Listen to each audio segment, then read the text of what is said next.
প্রমথ চৌধুরী গদ্যশিল্পী।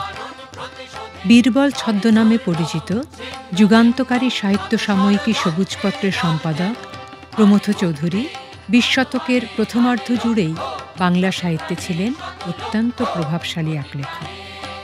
তাঁর রচনা সম্ভারে বিপুল বিষয় বৈচিত্র্য। ফাল্গুন প্রবন্ধে বাংলার ঋতুবৈচিত্র্য রাগ বৈচিত্র্যের মেলবন্ধনে ধরা দেয় অপূর্ব রসে। আমাদের দেশে কিছুরই হঠাৎ বদল হয় না, ঋতুরও নয়। বর্ষা কেবল কখনো কখনো বিনা নোটিসে একেবারে হড়ম করে এসে গ্রীষ্মের রাজ্য জবরদখল করে নেয়। ও ঋতুর চরিত্র কিন্তু আমাদের দেশের ধাতের সঙ্গে মেলে না। এক বর্ষাকে বাদ দিলে বাকি ৫টা ঋতু যে ঠিক কবে আসে আর কবে যায় তা এক জ্যোতিষী ছাড়া আর কেউ বলতে পারে না।